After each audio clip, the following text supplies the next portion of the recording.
இதுதான் வராங்க. திருடன் திருடவும் கொள்ளவும் அவன் வேலை என்ன? அவன் வேலை அவன் ஒழுங்காக செய்கிறான், ஆனால் நம்ம வேலை ஒழுங்காக செய்யறதில்லை. ஐயோ அப்படி பண்ணிட்டான், அதுக்கு தானே அவனை ஆண்டவர் அப்படி தான், அதுதான் அவன் வேலையே. அவன் வேலை என்னது? அழிப்பதும் கொள்ளுவதும் வியாதியை தருவதும் குடும்பத்தில் கலகம் உண்டு பண்ணுவதும் கணவன் மனைக்குள்ளே பிரிவினை உண்டு பண்ணுவதும் தேவனோட தூரப்படுத்தும். அவன் வேலை என்னது? அழிப்பதும்.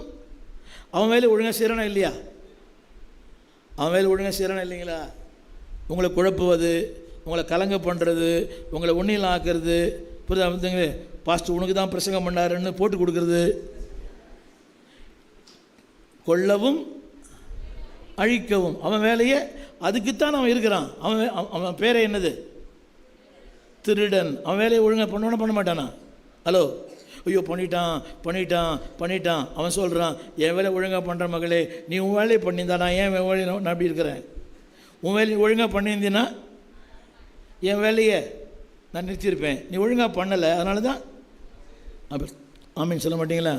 சொல்லுங்கள். மடங்கடித்து சத்தமாக சொல்லுங்கள். அவன் சொல்லுங்கள், அவனுக்கு நேரம் தெரியும். he knows the time. எல்லாம் சொல்லுங்கள், he knows the time, he knows the place, he knows the person. எல்லாம் சொல்லுங்கள். நேரம் தெரியும், இடம் தெரியும், யாரும் கூட அவனுக்கு தெரியும். என்ன